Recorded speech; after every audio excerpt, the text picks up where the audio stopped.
اور کتاب میں ابراہیم کا ذکر کرو، بے شک وہ نہایت سچے تھے، پیغمبر تھے۔ جب انہوں نے اپنے باپ سے کہا کہ ابا، آپ ایسی چیزوں کو کیوں پوچھتے ہیں جو نہ سنیں اور نہ دیکھیں اور نہ آپ کے کچھ کام آ سکیں؟ ابا، مجھے ایسا علم ملا ہے جو آپ کو نہیں ملا، تو میرے ساتھ ہو جائیے، میں آپ کو سیدھی راہ پر لے چلوں گا۔ ابا، شیطان کی پوجا نہ کیجیے، بے شک شیطان اللہ کا نافرمان ہے۔ ابا، مجھے ڈر لگتا ہے کہ آپ کو اللہ کا عذاب آ پکڑے تو آپ شیطان کے ساتھی ہو جائیں۔ اس نے کہا کہ ابراہیم، کیا تو میرے معبودوں کے خلاف ہے؟ اگر تو باز نہ آئے گا تو میں تجھے سنسار کر دوں گا اور تو ہمیشہ کے لیے مجھ سے دور ہو جا۔ ابراہیم نے سلام علیکم کہا اور کہا کہ میں آپ کے لیے اپنے پروردگار سے بخشش مانگوں گا، بے شک وہ مجھ پر نہایت مہربان ہے۔ اور میں آپ لوگوں سے اور جن کو آپ اللہ کے سوا پکارا کرتے ہیں ان سے کنارہ کرتا ہوں اور اپنے پروردگار ہی کو پکاروں گا۔ امید ہے کہ میں اپنے پروردگار کو پکار کر محروم نہیں رہوں گا۔ اور جب ابراہیم ان لوگوں سے اور جن کی وہ اللہ کے سوا پرستش کرتے تھے الگ ہو گئے تو ہم نے ان کو اسحاق اور اسحاق کو یعقوب بخشے اور ہر ایک کو پیغمبر بنایا، اور ہم نے ان کو اپنی رحمت سے بہت سی چیزیں عنایت کی اور ان کا ذکر جمیل بلند کیا۔ اور کتاب میں موسیٰ کا بھی ذکر کرو، بے شک وہ ہمارے برگزیدہ تھے اور رسول تھے، نبی تھے، اور ہم نے ان کو طور کی داہنی طرف سے پکارا اور باتیں کرنے کے لیے نزدیک بلایا، اور اپنی مہربانی سے ان کو ان کا بھائی ہارون پیغمبر بنا کر عطا کیا۔ اور کتاب میں اسماعیل کا بھی ذکر کرو، وہ وعدے کے سچے اور رسول تھے، نبی تھے، اور وہ اپنے گھر والوں کو نماز اور زکوٰۃ کا حکم کرتے تھے اور اپنے پروردگار کے ہاں پسندیدہ تھے۔ اور کتاب میں ادریس کا بھی ذکر کرو، وہ بھی نہایت سچے تھے، نبی تھے، اور ہم نے ان کو اونچی جگہ اٹھا لیا تھا۔ یہ وہ لوگ ہیں جن پر اللہ نے اپنے پیغمبروں میں سے فضل کیا، یعنی اولاد آدم میں سے، اور ان لوگوں میں سے جن کو ہم نے نوح کے ساتھ کشتی میں سوار کیا، اور ابراہیم اور یعقوب کی اولاد میں سے، اور ان لوگوں میں سے جن کو ہم نے ہدایت دی اور جنہیں برگزیدہ کیا۔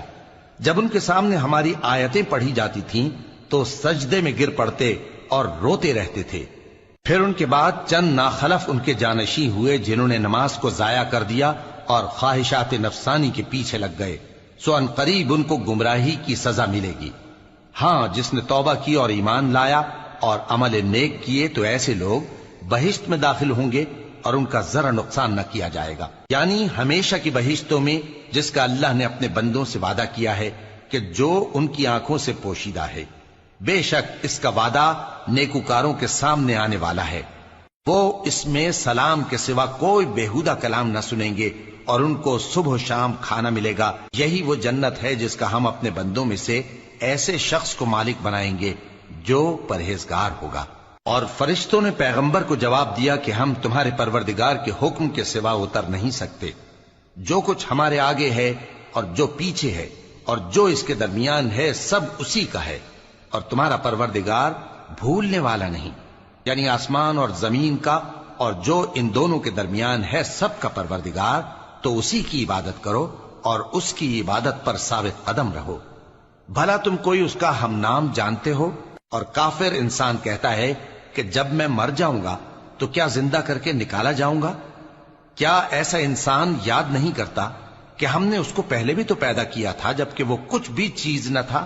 سو تمہارے پروردگار کی قسم، ہم ان کو جمع کریں گے اور شیطانوں کو بھی، پھر ان سب کو جہنم کے گرد حاضر کریں گے اور وہ گھٹنوں پر گرے ہوئے ہوں گے۔ پھر ہر گروہ میں سے ہم ایسے لوگوں کو کھینچ نکالیں گے جو رحمان کے مقابلے میں سخت سرکشی کرتے تھے، پھر ہم ان لوگوں سے خوب واقف ہیں جو اس میں داخل ہونے کے زیادہ لائق ہیں، اور تم میں سے کوئی شخص نہیں مگر اسے اس پر گزرنا ہوگا، یہ تمہارے پروردگار پر لازم ہے، مقرر ہے۔ پھر ہم پرہیزگاروں کو نجات دیں گے اور ظالموں کو اس میں گھٹنوں کے بل پڑا ہوا چھوڑ دیں گے۔ اور جب ان لوگوں کے سامنے ہماری آیتیں پڑھی جاتی ہیں تو جو کافر ہیں وہ مومنوں سے کہتے ہیں کہ دونوں فریق میں سے مکان کس کے اچھے اور مجلسیں کس کی بہتر ہیں، اور ہم نے ان سے پہلے بہت سی امتیں ہلاک کر دیں، وہ لوگ ان سے ٹھاٹ باٹ اور نمود و نمائش میں کہیں اچھے تھے۔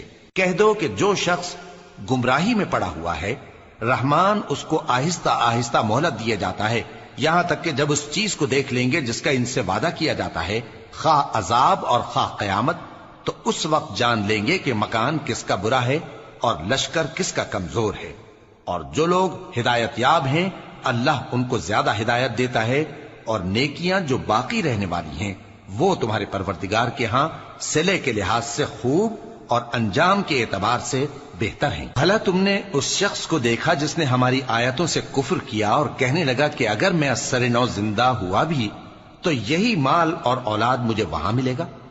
کیا اس نے غیب کی خبر پالی ہے یا اللہ کے یہاں سے عہد لے لیا ہے؟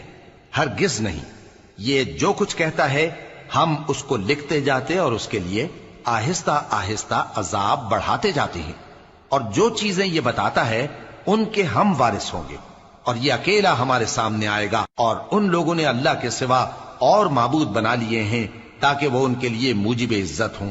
ہرگز نہیں، وہ معبود ان کی پرستش سے انکار کریں گے اور ان کے دشمن و مخالف ہوں گے۔ کیا تم نے نہیں دیکھا کہ ہم نے شیطانوں کو کافروں پر چھوڑ رکھا ہے کہ وہ ان کو خوب اکساتے رہتے ہیں؟ تو تم ان پر عذاب کے لیے جلدی نہ کرو کہ ہم تو ان کے لیے دن شمار کر رہے ہیں۔ جس روز ہم پرہیزگاروں کو رحمان کے سامنے بطور مہمان جمع کریں گے اور گناہگاروں کو دوزخ کی طرف پیاسے ہانک لے جائیں گے، تو لوگ کسی کی سفارش کا اختیار نہ رکھیں گے مگر جس نے رحمان سے اقرار لے لیا ہو۔ اور کہتے ہیں کہ رحمان بیٹا رکھتا ہے۔ ایسا کہنے والوں، یہ تو تم بری بات زبان پر لاتے ہو۔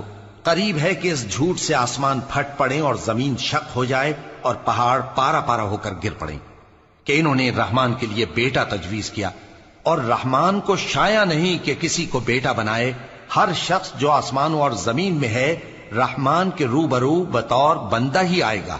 اس نے ان سب کو اپنے علم سے گھیر رکھا اور ایک ایک کو شمار کر رکھا ہے، اور یہ سب قیامت کے دن اس کے سامنے اکیلے اکیلے حاضر ہوں گے۔ اور جو لوگ ایمان لائے اور عمل نیک کیے، رحمان ان کی محبت مخلوقات کے دل میں پیدا کر دے گا۔ اے پیغمبر صلی اللہ علیہ وآلہ وسلم، ہم نے یہ قرآن تمہاری زبان میں آسان بنا کر نازل کیا ہے تاکہ تم اس سے پرہیزگاروں کو خوشخبری پہنچا دو اور جھگڑالوؤں کو ڈر سنا دو۔